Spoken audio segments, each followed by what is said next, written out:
Bill 60 is the biggest change we have seen to landlord and tenant rules in Ontario in 2 decades. And if you're a landlord, a tenant, or even considering purchasing a rental property, this bill affects you directly. Bill 60 rewrites how disputes are handled, how evidence works, how timelines work, and critics are even saying that it favors landlords over tenants. For landlords, this equals faster response times on evictions and a bunch of other different elements that have been added. And for tenants, it also changes the way they can have different protections as they go forward with their tenancy. Let's go through everything that was included in Bill 60 and how it changes the game for both landlords and tenants, and also talk about something that they actually took out of the initial proposal because that would have been a huge factor, but it didn't quite make the cut. This took the social media news by storm, and essentially it was a big deal going into Queen's Park as protesters showed up. Doug Ford actually told someone to get a job, and there's been tons of controversial landlord legislation. But if we take a step back, Bill 60 was not only about landlords and tenants. There was actually 18 different acts that were changed when it comes to different elements throughout the Ontario provincial rules. In fact, the official name of Bill 60 is Fighting Delays, Building Faster Act. And if you take a look on the actual website, there are plenty of elements that have been changed in regards to all different elements throughout the city. One also notable one is that cities can't just add in bike lanes and remove driving lanes.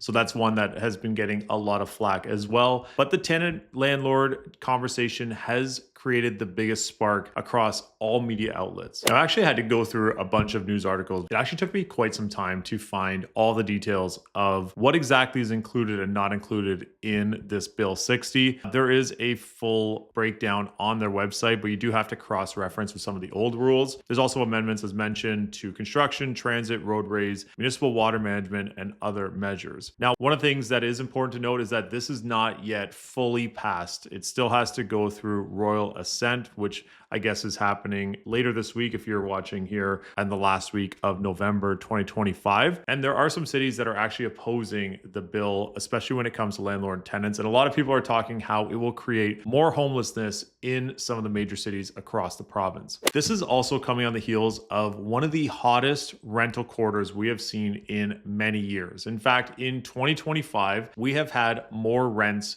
go through than we have in the last 3 years. And if we look at 2025 as a whole in both the rental side and the sales side, sales are actually at the lowest we've seen through the first 3 quarters of the year 2025 compared to the last 3 years. And this just accounts from January to September for all the years actually. Rental volume at almost 60,000 rents in 2025. This is the highest. This is almost double what we saw in 2022, but sales down about 30% from 2022 as well. But overall, 105 total transactions for the Toronto Real Estate Board and almost 58,000 rentals. So why does this Bill 60 play such a big factor? Let's jump over to the ontario.ca website, and this is the Fighting Delays, Building Faster technical briefing deck. This is a big PDF, and you can go through all the different elements being proposed on Bill 60, not just the Landlord Tenant Board, but this is where they are looking to fight delays at the Landlord and Tenant Board. So initiative here, it says the current state and the future state, and you can find this right on the news.ontario.ca website. First up,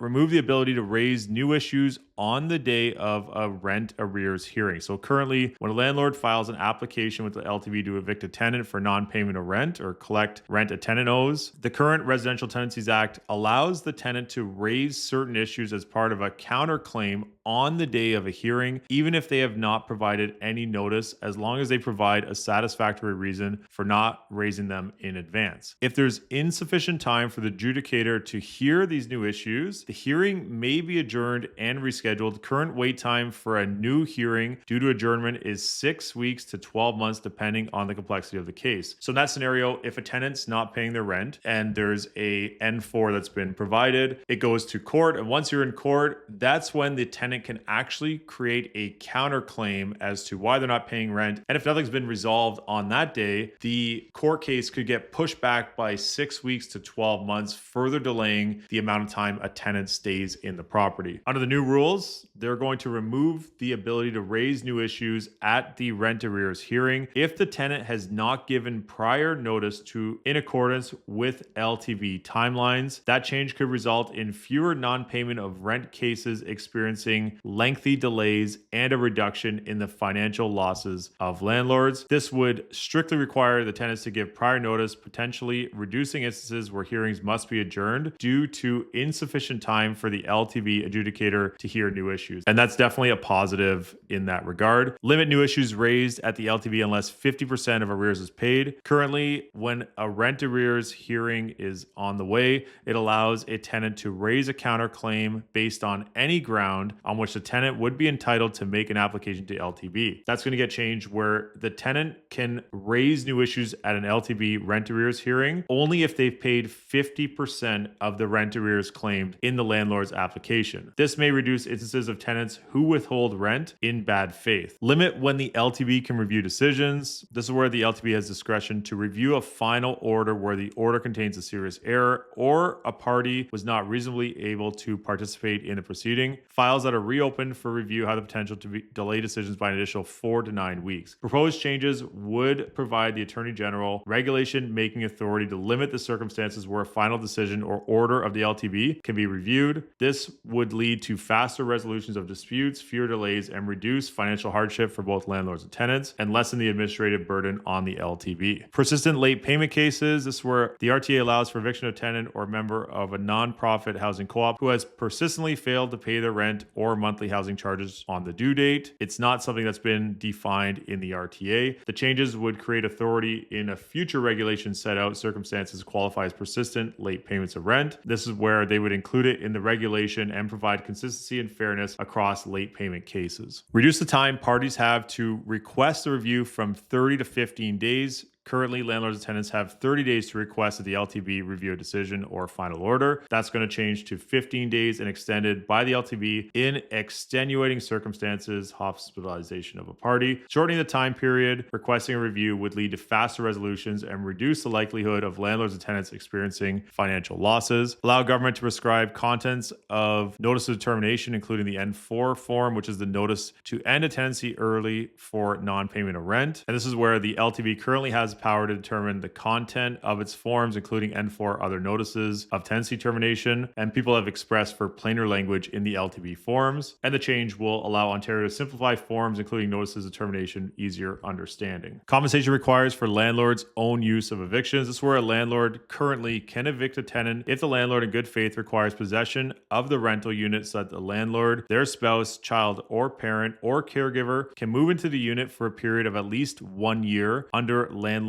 own use. The landlord must compensate the tenant in an amount equal to 1 month's rent or offer the tenant another rental unit acceptable to them. And the change for that is now a landlord can provide 120 days notice or 4 months of notice of a landlord own use eviction. The landlord would not have to provide any compensation to the tenant or offer another unit acceptable to them. If the landlord provides notice of 60 to 119 days, current compensation requirements would still apply. And this is something that actually I haven't heard anybody talk about in any of the articles, is that if you're not giving the full 120 days, the old rules will still apply. Shorten the rent arrears eviction notice period. When a tenant who pays rent on a monthly or annual basis does not pay their rent on time, landlord can issue N4 notice of eviction on the day after the rent is due. Termination date on the notice must be at least 14 days after the date notice is given to the tenant. If the tenant fails to pay the rent before a termination date, landlord can file an L1 application, formal request submitted to LTV, to evict tenant non-payment of rent with the LTV on the day of termination date. The change to that is the landlord whose tenant pays rent on a monthly or annual basis could set the termination date in the notice to 7 days earlier than is currently allowed. So if,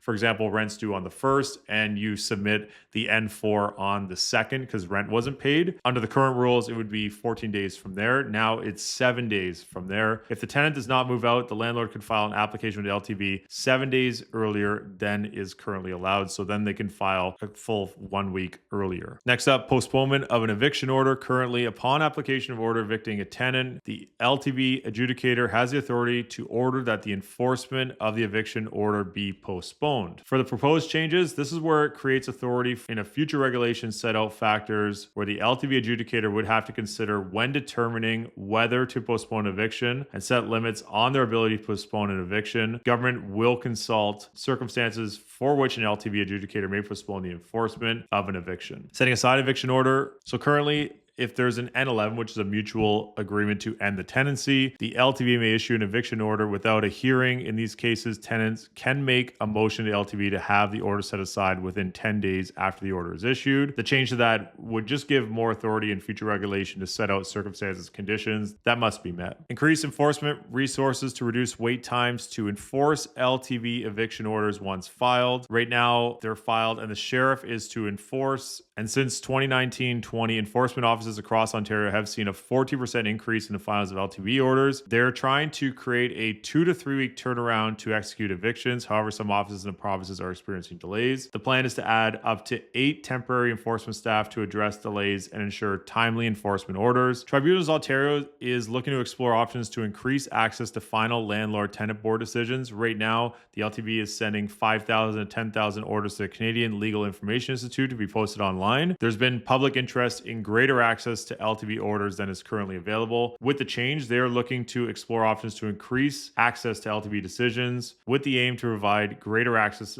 and transparency of its decisions. This increased access will be another vetting resource available to landlords and tenants to consult prior to entering lease agreements. This is something that actually works both ways. So a landlord can see if a tenant has any of these legal proceedings against them, or vice versa. If a tenant is looking to rent a property, has the landlord had any legal proceedings against them? So it's one of the things that I think would add a lot of transparency on the process. Lease agreement expiry. Under the RTA, all tenants have security of tenor, and this is the one that actually did not go through here on Bill 60 as far as we know. It says right now the security of tenor, which means tenants have a right to remain in the rental unit as long as they follow the lease agreement and the RTA. Landlords cannot evict tenants without a legally valid reason, and after a fixed term lease, so for example a 12-month lease, the tenancy typically continues on a month-to-month basis. As it moves forward, the government will consider on alternative options on lease agreement expiries that would allow landlords to control who occupies their units and for how long, allowing them to adjust tenancy agreements based on market conditions, personal needs, or business strategies. This could add flexibility for some landlords in the approach to leases, potentially unlocking additional rental unit stock. Definitely a lot to unpack there. There's quite a bit of proposals from